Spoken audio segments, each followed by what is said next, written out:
ಬೀದರ್ ಜಿಲ್ಲೆಯ ಚಿಟಗುಪ್ಪ ತಾಲೂಕಿನಲ್ಲಿ ಕಟ್ಟಡ ಮತ್ತು ಇತರೆ ನಿರ್ಮಾಣ ಕಾರ್ಮಿಕ ಸಂಘಟನೆಗಳು ಒಟ್ಟಾಗಿ ಕೇಂದ್ರ ಸರ್ಕಾರದ 4 ಕಾರ್ಮಿಕ ಕೋಡ್ಗಳನ್ನು ವಿರೋಧಿಸಿ ಪ್ರತಿಭಟನೆ ನಡೆಸಿದ್ದಾರೆ.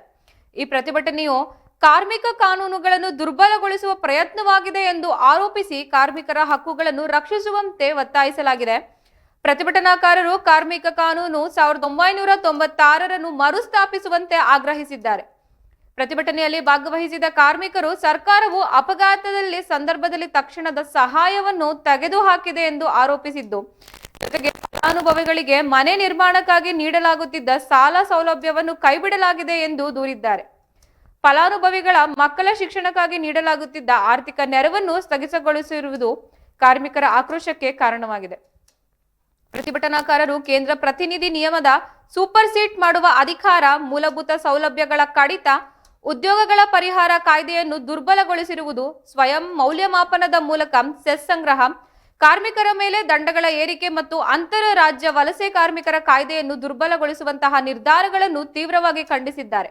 ಈ ಎಲ್ಲ ಅಂಶಗಳು ಕಾರ್ಮಿಕರ ಹಿತಾಸಕ್ತಿಗೆ ವಿರುದ್ಧವಾಗಿದೆ ಎಂದು ಪ್ರತಿಪಾದಿಸಿದ್ದು, ಪ್ರತಿಭಟನೆಯ ನಂತರ ಕಾರ್ಮಿಕರು ತಮ್ಮ ಬೇಡಿಕೆಗಳನ್ನು ಈಡೇರಿಸುವಂತೆ ಒತ್ತಾಯಿಸಿ ಕಾರ್ಮಿಕ ನಿರೀಕ್ಷಕರು ಮತ್ತು ಹುಮ್ನಾಬಾದ್ ಶಾಸಕರಾದ ಸಿದ್ದಲಿಂಗ ಪಾಟೀಲ್ ಅವರಿಗೆ ಮನವಿ ಪತ್ರ ಸಲ್ಲಿಸಿದ್ದಾರೆ. ಈ ಪ್ರತಿಭಟನೆಯಲ್ಲಿ ಜಿಲ್ಲಾಧ್ಯಕ್ಷರಾದ ಬಸವರಾಜ್ ಮಾಳಗ, ತಾಲೂಕಾಧ್ಯಕ್ಷರಾದ ಶ್ರೀಮಂತ್ ಮೇತ್ರಿ, ಕಾರ್ಯದರ್ಶಿ ಸಿಮೋನ್ ಮೇತ್ರಿ, ರಾಜಕುಮಾರ್ ಜ್ಯೋತಿ, ಅಂಜಯ್ಯ ಸಾಗರ್ ಮತ್ತು ಇತರ ಕಟ್ಟಡ ಕಾರ್ಮಿಕರು ಭಾಗವಹಿಸಿದ್ದು, ಕಾರ್ಮಿಕ ಸಂಘಟನೆಗಳ ಈ ಪ್ರತಿಭಟನೆ ಕಾರ್ಮಿಕರ ಹಕ್ಕು ರಕ್ಷಣೆಗಾಗಿ ಹೋರಾಟ ನಡೆಸಲು ಸಂಘಟಿತರವಾಗುವುದು ತೋರಿಸುತ್ತಿದೆ. ನಾಳೆ ದಿವಸ ಮಂಡಳಿ ಉಳ್ಬಾರ್ದು, ಕಾರ್ಮಿಕರು ಉಳ್ಬಾರ್ದು, ಕಾರ್ಮಿಕರು ಬದುಕು ಉಳ್ಬಾರ್ದು. ನಿಮ್ ಕಾರ್ಮಿಕರಿಗೆ ಬರ್ತಕ್ಕಂಥ ಸೌಲಭ್ಯಗಳು ಯಾವನ್ನೂ ಬರಬಾರ್ದು. ಒಂದ್ ವೇಳೆ ಸೆಸ್ ದುಡ್ಡೇ ಜಮಗ್ಲಿಲ್ಲ ಅಂದ್ರೆ ಮುಂದಿನ ದಿನಗಳಲ್ಲಿ ಸೌಲಭ್ಯ ಸಿಗ್ತಾವ, ಸಿಗಲ್ಲ.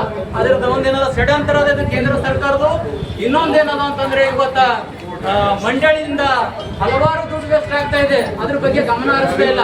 ಬಟ್ ನಮ್ಮ ಕಾರ್ಮಿಕರಿಗೆ ಕೊಟ್ಟಂತ ಸೌಲಭ್ಯ ಕೊಡ್ತಾ ಇಲ್ಲ. ಇವತ್ತು ಹೇಳ್ತಾ ಇದೆ, ಎಷ್ಟೋ ವರ್ಷದಿಂದ ಹೋರಾಟದಾಗ ಇಟ್ಟಿದ್ದಾರೆ. ಏನಂತಂದ್ರೆ ಕಾರ್ಮಿಕರು ಮನೆ ಕಟ್ಲಾಕ್ತಾರ, ಮೊದ್ಲು 2 ಲಕ್ಷ ಕೊಡಂತಿತ್ತು, ಈಗ 5 ಲಕ್ಷ ಕೊಡ್ಬೇಕಂತ ಹೇಳಿ ಆಗಿದೆ. ಬಟ್ ನೆಪ ಮಾತ್ರ ಇದೆ, ಹೆಸರಿಗೆ ಮಾತ್ರ. ಬಟ್ ಇನ್ನ ಜಾರಿ ಇಲ್ಲ.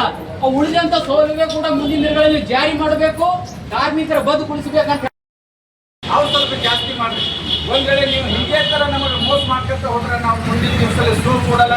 ನೀವೇನು ನಿಮ್ಮ 4 ಕೋಡ್ಗಳನ್ನ ಜಾರಿ ಮಾಡಿದ್ರೆ ನಿಮಗೆ ಭೀ ಗಮನಕ್ಕದ ಕಾರ್ಮಿಕರು ಎಲ್ಲಿಗೆ ಹೋಗ್ತಾರೆ, ಯಾವ ಪರಿಸ್ಥಿತಿ ಎಲ್ಲಿಗೆ ಬರ್ತಾರೆ ಅಂತ ಹೇಳಿ ದಯಮಾಡಿ ನಾಡೋರಿಗೆ ಇಷ್ಟೇ ಮನವಿ ಮಾಡ್ಕೊಳ್ತೀವಿ.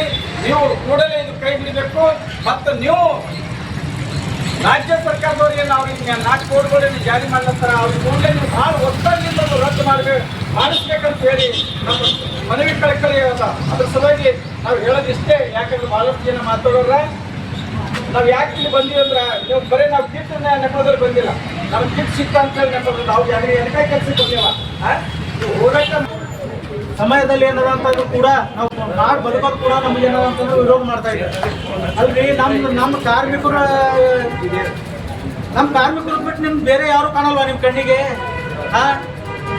ದೊಡ್ಡ ನಿಮ್ಗೆ ಏನದಂದ್ರೆ ದೊಡ್ಡ ಬಿಸ್ನೆಸ್ ಮ್ಯಾನ್ಗಳಾರ, ಅವ್ರ ಹತ್ರ ಹೋಗ್ರಿ. ದುಡ್ಕೊಂತೀವಂತ ನಾವಂತ ಕಾರ್ಮಿಕರಿಗೆ ಮಾತ್ರ ನೀವು ಏನದಂದ್ರೆ ಹಾಕೊಡ್ತಂದ ಈಗ ಈ ಕಾನೂನು ಕಾಯ್ದೆ ತಂದ. ಯಾಕ್ರಿ ಇದ್ದಂಥ ಕಾಯ್ದೆನೇ ನಡೀಲಿ. ಇವಾಗಲೇ ಎಲ್ಲ ನಮ್ಮ ಕಾಂಪಿಟೇಟರ್ವರೆಲ್ಲ ಹೇಳಿದ್ರು. ಆ ರೀತಿ ನಮ್ಗೆ ಇವಾಗಲೇ ನಡೆದ ನಿಮ್ಗೆ ಏನು ಅದ್ರ ತೊಂದರೆ ಆಗ್ತಾ ಇದೆ ಹೇಳಿ? ತುಂಬಾ ಏನದಂತ ನಮ್ಮ ಕಾರ್ಮಿಕರು ಇವೆಲ್ಲ ನೀವು ಮಾಡ್ತಕ್ಕಂಥದ್ದು ತುಂಬ ಬೇಸರ ಇದ್ದಾರೆ. ತುಂಬ ದುಃಖದಿಂದ ತುಂಬ ಇವ್ರು ಏನದ ನಡ್ತಾ ಇದ್ದಾರೆ. ಈ ಹೋರಾಟ ಪದೇ ನಮ್ದು ನಡೀತಾನೆ ಇದೆ. ಈ ಹೋರಾಟ ನಡೆಯೋದಕ್ಕೋಸ್ಕರ ನಮ್ಗೆ ಏನಾದ್ರು ತುಂಬಾ ಅನ್ಯಾಯ ಆಗ್ತಾ ಇದ್ದೇನೆ. ಕಾರ್ಮಿಕರಿಗೆ ಅನ್ಯಾಯ ಆಗ್ತಕ್ಕಂಥ ಈ ವಿಷಯಕ್ಕಾಗಿ ನಾವು ಏನಾದ್ರು ಪ್ರತಿ ಸರಿ ನಾವು ರೋಡಿಗೆ ಇಳಿತಕ್ಕಂಥ ಸಂದರ್ಭ ಬರ್ತಾ ಇದೆ, ಹೋರಾಟ ಮಾಡುವಂತ ಸಂದರ್ಭ ಬರ್ತಾ ಇದೆ. ಇದು ನಮ್ಗೆ ಏನದ ಅಂತಂದ್ರೆ ಮುಂದೆ ಈ ರೀತಿ ಏನದ ಅಂದ್ರೆ ನೀವು ಮಾಡ್ಕೊಡ್ಬಾರ್ದು, ಅದು ಆಗ್ಬಾರ್ದು ಅಂತಂದ್ರೆ ನಮ್ಮ ಕಾನೂನು ಕಾಯ್ದೆಗಳು ಏನವ ಮೊದಲು ಏನವ ಅದೇ ಇರಬೇಕು. 1996 ಏನದ ಸೆಷನ್ ಜಮಾ ಯಾವ ರೀತಿ ಆಗ್ತಿತ್ತು ಆ ರೀತಿನೇ ಅದು ಆಗ್ಬೇಕು. ಈಗ ತಂದಂತ ಇವೆಲ್ಲ ನೀವು ಕಾನೂನುಗಳೆಲ್ಲ ರದ್ದು ಮಾಡಿ ಪೈಲೆ ಮೊದಲು ಏನಿತ್ತು ಅದೇ ರೀತಿ ಅದು ನಡಿಬೇಕಾಗಿ ಆಗ್ಬೇಕಂತೇಳಿ ನಾವು ಈ ಎಲ್ಲ ಕಾರ್ಮಿಕರ ಪರವಾಗಿ ನಾವು ನಿಮ್ಮನ್ನು ಮನವಿ ಮಾಡ್ಕೊತಾ ಇದ್ದೇವೆ. ನಾಳೆ ದಿವಸ ಮಂಡಳಿ ಉಳ್ಬಾರ್ದು, ಕಾರ್ಮಿಕರು ಉಳ್ಬಾರ್ದು, ಕಾರ್ಮಿಕರು ಬದುಕು ಉಳ್ಬಾರ್ದು. ನಿಮ್ಮ